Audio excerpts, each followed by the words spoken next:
सकती है। तो इसी के साथ अब मैं आगे गुप्ता सर को बताना चाहूँगा कि आप सभी लोगों का धन्यवाद हमें यहाँ इनवाइट करने के लिए।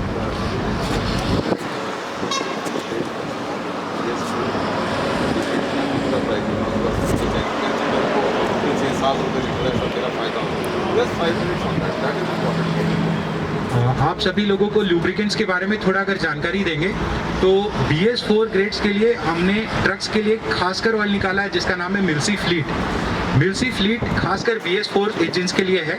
अगर उसके 50 लीटर की ड्रम की बात करें तो वो 5500 या 6000 के रेंज में आता है, डिपेंड करता है कि किस महीने में ले रहे हैं। अभी जैसे पेट्रोल्स का भी प्राइस ऊपर जा रहा है तो लुब्रिकेंट्स उसी से जुड़ा हुआ है। सबसे लेटेस्ट प्राइस 5800 या 6000 के ऊपर आसपास होगा जिसमें 50 लीटर का एक आपको ऑयल मिलता है। ये मिल्सी फ्लीट BS4 गाड़ियों के लिए है। अगर हम लोग जेन 6 की बात करें तो प्राइस में बहुत ज़्यादा डिफरेंस नहीं है, 10 रुपये पर लीटर का अगर डिफरेंस हुआ तो हम लोग को जेन 6 का ऑयल मिल जाता है। जैसे मिल्सी जेन 6 नाम है उस ऑयल का।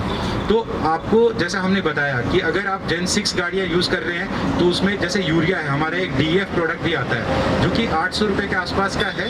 और आने वाले दिनों में जितना भी डीजल का हम लोग कंजम्पशन करेंगे 5% हमारा यूरिया का भी कंजम्पशन होगा, जिसको डीजल एग्जॉस्ट फ्लूइड के नाम से हमने लॉन्च किया है।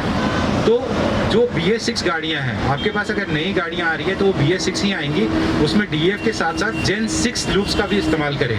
हमने अभी खासकर एक मिल्सी टॉपअप भी लॉन्च किया है। अगर आपके ऑयल का अगर लेवल डाउन हो रहा है, मान लीजिए मिल्सी आप ऑयल यूज़ कर रहे हैं, अगर आपके ऑयल का लेवल डाउन हो रहा है तो 180 रुपये लीटर हमने एक मिल्सी टॉपअप ग्रेड निकाला है कि अगर वो ऑयल डाउन हुआ तो 180 रुपये लीटर वो खरीदिए और जितना भी डाउन है आपको पूरा नया 3.5 लीटर या 7.5 लीटर ऐसे लेने की ज़रूरत नहीं है। और ये HPCL ने सिर्फ अपने लिए निकाला है, अपना ब्रांड देके, जो ऑयल किसी ऑयल कंपनी ने निकाला है। तो पूरा ऑयल ना चेंज करके आप जैसे नियमित जांच करते हैं तो मिल्सी टॉपअप ऑयल डालें, वो 180 रुपये का है। मिल्सी फ्लीट जैसे टर्बोटेक CI4 ग्रेड होता है जो कि हमारे कमर्शियल गाड़ियों के लिए बना हुआ है, तो जेन 6 मिल्सी फ्लीट लें, ये 6000 रुपये का आपको पड़ेगा। 50 लीटर का जंबो, उसमें पहले कूपन भी चलता था, बहुत सारे ऑफर भी चलते थे, बट ये ग्रेड आप यूज़ करेंगे तो आपका गाड़ियों का परफॉर्मेंस बहुत ही बेहतर होगा। 2% से ज़्यादा सेविंग्स तो आप ऐसे ही कर सकते हैं। तो बाकी गाड़ियों का जो भी प्राइस लिस्ट होता है, जो भी लुब्रिकेंट्स होता है, वो हमारे hplubricants.in में मौजूद है। सारी जगह डिस्प्ले भी लगा रहता है लुब्रिकेंट्स का। तो अगर कोई जानकारी चाहिए कभी किसी को तो हम लोग यहाँ भी बैठे हैं, हम लोग से आप सवाल भी पूछ सकते हैं। अगर किसी के मन में कोई सवाल है तो हम लोग उसको आंसर करने के लिए बहुत आतुर हैं।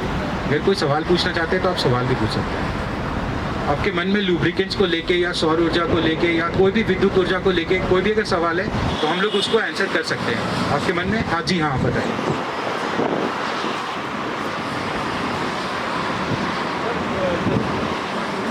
जो हम लोग बाइक के अंदर जो ऑयल डालते हैं, जो आपने बताया लोगों को जो सर्विस में डालते हैं, उसका क्वालिटी का नहीं बताते कि हमें डाउट होता है कि ये डुप्लीकेट है या ओरिजिनल है। तो वो हम कैसे जांचें कि हाँ यार ये ओरिजिनल है, क्योंकि हम जाएंगे तो उसके पास में सर्विस करने के पास में, तो वो हम माइंड में हमारे रहेगा कि ये वाला डलवा यार, ये वाला अच्छा है। लेकिन जब हम पूछेंगे तो वो कुछ और बता करके हमें वो डाल देगा कि जी इसको डलवाइए, ये बेहतर। तो वो हम कैसे जांचें कि ये सही है या गलत। और दूसरा एक और पहले इसका बात नहीं, आप पूछो। दूसरी बात कि जो सर ने बताया कि आप तेल कैसे जांचे। मैं जैसे सर गया पेट्रोल पंप पे, मेरी गाड़ी में 1.5 लीटर तेल पहले से है, मैंने कहा जी 5 लीटर डाल। अब वो लड़के लोग चालबाजी करता है, ये श्योर है। अब लड़के ने चालबाजी की, अब हमें डाउट हो गया कि यार तेल गड़बड़ हुआ है, तो मैं जांचूंगा तो 5 लीटर का तो ये है और 1.5 लीटर पहले था। हम कहूँगा जांचो जी कैसे इसमें पूरा हुआ है, वो कहेंगे जी निकालो जी, और 5 लीटर में जांच देगा तो मेरा भी तेल उसमें है। अच्छा, एक क्वेश्चन और कि जैसे हम लोग तेल भरता है, कस्टमर आता है तो आपने बताया बूंद बूंद करके काफ़ी सारा गिर जाता है और वेस्ट भी होता है।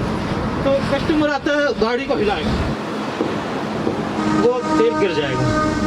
तो मेरे सुझाव ये है कि जो सेल्समैन खड़ा होगा उस गाड़ी वो कस्टमर को गाड़ी ना हिलाने दे, कि गाड़ी ना हिलाएं, अंदर तेल नहीं डालें। अगर हिलाओगे तो गाड़ी तेल झलकेगा, वो उसको फुल करा देगा। उसमें कैपेसिटी 50 लीटर की, वो उसमें 60 डलवा देगा। जाहिर है वो तेल गिरेगा, हर जगह गिरा हुआ आप देख सकते हैं। तो वो थोड़ा लगाए कि हाँ भाई ये चीज़। और कि जैसे हम लोग देखते हैं कि भाई आपने बताया कि भाई हमकी एवरेज क्या होनी चाहिए गाड़ी की चलाते समय। मेरे पास में बाइक है, पीछे खड़ी है, उसको मैं अधिकतर 45 के आसपास चलाता हूँ। बहुत अच्छी एवरेज है, मैं सहमत हूँ इस बात से, बहुत बढ़िया एवरेज है। तो एवरेज ये लिखा होना चाहिए कि भाई ये 45 बाइक का, ट्रक का इतना, कार का इतना, थोड़ा सा लोगों को आइडिया मिले। प्रेम प्रेम जी, मैं बहुत खुश हूँ कि आपने आज हमारे सामने ये सवाल रखा। मैं स्टार्ट करता हूँ एक बाय एक आपके जो भी सवाल पूछे आपको बताने के लिए। तो प्रेम जी देखिए, जैसे कि आपने अगर कोई ऑयल खरीदा, जैसे ये ऑयल है मिल्सी टर्बो, ये डीजल इंजन ऑयल के लिए है। अगर आप बाइक के लिए लेते हैं तो वो रेसर 420W40 लिखा रहता है। अगर हम लोग बात करें रेसर 4 बाइक की, तो अगर आपकी बाइक का सीसी अगर 100 सीसी है बाइक का इंजन, तो उसमें 900 ml का ऑयल डालेगा। और जो बड़ी बाइक्स हैं, जैसे कि अगर पल्सर की बात करें या जिनका सीसी ज़्यादा होता है, उसमें लगभग 1 लीटर जाएगा, ठीक है, या 1150 ml भी कुछ कुछ बजाज की बाइक्स में जाती है। तो अगर मैं बात करता हूँ रेसर 420W40 या स्प्लेंडिड की बात करूँ, एक रेसर 4 स्प्लेंडिड हमारा ग्रेड आता है। तो जैसे हीरो होंडा की बाइक्स जो होती हैं 100 सीसी, जैसे स्प्लेंडर की बात करें, तो उसी के नाम पे हमारा रेसर 4 स्प्लेंडिड है। अब जैसे प्रेम जी ने बताया कि अगर हम लोग बाइक के लिए ऑयल लेते हैं तो हमें लगता है कि बाइक का ऑयल जो है वो डुप्लीकेट है, या फिर मोटा है, या फिर पतला है, ऐसा है। तो मैं प्रेम जी को जैसे एक छोटा सा चीज़ बताना चाहूँगा कि हमारे हर डब्बे में एक मैन्युफैक्चरिंग लॉट लिखा रहता है, जिससे हमें ये पता चलता है कि ये ऑयल कहाँ का बना हुआ है। अब मैं इसके बारे में आपको डिटेल से बताता हूँ। जैसे अगर इसको पढ़ें प्रेम जी, आप देखिए यहाँ पे बैच नंबर क्या लिखा है। यहाँ पे बैच नंबर लिखा हुआ है SI 19F811। जी हाँ, तो जैसे कि अब हम लोग कंपनी से जुड़े हुए हैं तो हमें थोड़ा पता चल जाता है कि SI का मतलब है सिलवासा। सिलवासा एक जगह है, ये वहाँ से बनकर आया है, और 19F मतलब 2019 में बना है, और इसका बैच नंबर है 811। तो आपको यदि अगली बार जब भी आप ऑयल ले हमारा रेसर 4 स्प्लेंडिड अपने बाइक के लिए, तो उसका बैच नंबर में खासकर आप एक बार उसको ध्यान दें कि आपका बैच नंबर क्या है। अगर आप बैच नंबर को देखेंगे, और इसी में साथ साथ में एक टोल फ्री नंबर भी दिया हुआ रहता है, जैसे कि 1800, ये देखिए टोल फ्री नंबर दिया हुआ है यहाँ पर 1800। तो बस प्रेम जी आपसे एक रिक्वेस्ट है कि अगली बार जब भी आप ऑयल लें, अगर आपने ऑयल देखा अगर वो मोटा लगा या पतला लगा, तो उस ऑयल को जरूर आप चेक करें 1800 में कॉल करके, ये हमारे पास इस बैच का ऑयल है, हमने इस दुकान से लिया और मुझे ये डाउट है, तो हमारी कंपनी आपको इसका टेस्ट रिपोर्ट देगी, ठीक है। अगर ये बैच नंबर गलत छपा हुआ हो या कोई डुप्लीकेट ऑयल बेच रहा हो, तो उसमें बैच नंबर गलत रहेगा, ठीक है। तो इससे आप पता कर सकते हैं कि ये ऑयल हमारा जेन्युइन है कि नहीं है। दूसरा प्रेम चीज मैं आपको ये बात बताना चाहूँगा, जी हाँ, ये सभी कंपनियों के लिए होता है। और साथ ही साथ एक और चीज़ बताएंगे, आज जिस प्रीमाइसेस में, जिस आंगन में हम लोग खड़े हैं, ये HP लुब्रिकेंट्स है। तो HP लुब्रिकेंट्स के जो रिटेल आउटलेट है, वहाँ आपको हमेशा जेन्युइन प्रोडक्ट मिलेगा। तो आप अगली बार जब भी ऑयल खरीदें तो एक जेन्युइन जगह से खरीदें। लोकल शॉप या छोटे दुकान वाले कहीं से भी कोई भी डब्बा खोल के चेंज करके कुछ भी बेच सकते हैं, इसलिए रिक्वेस्ट है कि आप तो पहले जेन्युइन सोर्सेज से खरीदें। अगर आपने खरीद लिया, अगर आपको कोई ऑयल में शिकायत है, तो उसका बैच नंबर को टेस्ट करें, टोल फ्री नंबर में बात करें, या किसी भी कंपनी के अधिकारी के नज़र में लाएं। वो ऑयल का आपको टेस्ट रिपोर्ट मिलेगा। अगर वो ऑयल गलत हो गया तो हम लोग उसको ऑयल को पकड़ेंगे भी कि नकली ऑयल कहाँ मिल रहा है, उसकी छापेमारी करके भी हम लोग उसको बंद करते हैं। तो इस तरह के बहुत छोटे छोटे स्टेप्स हैं जो हम लोग लुब्रिकेंट्स के लिए करते हैं। बाकी आपके जो 2 सवाल हैं, जैसे डीजल को छलकाने की, ये करने की, और बाकी जो सवाल है कि चेक कैसे करें, इसके लिए मैं प्रसन्नजीत सर को इन्वाइट करता हूँ कि वो आपके 2 सवालों का जवाब दें। प्रेम जी, आप ये लूप के लिए सेटिस्फाइड है? अगली बार प्लीज़ ज़रूर चेक करिएगा। धन्यवाद। आपका एक आपका एक सवाल बहुत जेन्युइन सवाल है, और शायद बहुतों का मन में ये रहता है कि जो तेल लिया, जैसे आप बोले कि वो तो गड़बड़ कर देता है या कर सकता है, तो कंपनी को ऐसा शिकायत बहुत मिलता रहा, सालों साल से मिलता रहा, तो कंपनी ने उसका रास्ता ढूंढ निकाला है। हो सकता है वो रास्ता अब तक पहुंचा नहीं है। हम लोग एक ऑटोमेशन भी रखते, सोचिए पहला चीज़ जो है, आपको खुद को जीरो देखना है, ठीक है। मशीन जो है उसमें कोई यहाँ पे जो इनफैक्ट हम लोग भी इसको छेड़ नहीं सकते, ये गवर्नमेंट द्वारा स्टैम्प किया हुआ रहता है। तो मशीन के अंदर से जो माल निकलेगा, अगर 5 लीटर दिया है तो 5 लीटर निकल रहा है कि नहीं, वो इससे आप चेक कर सकते हो।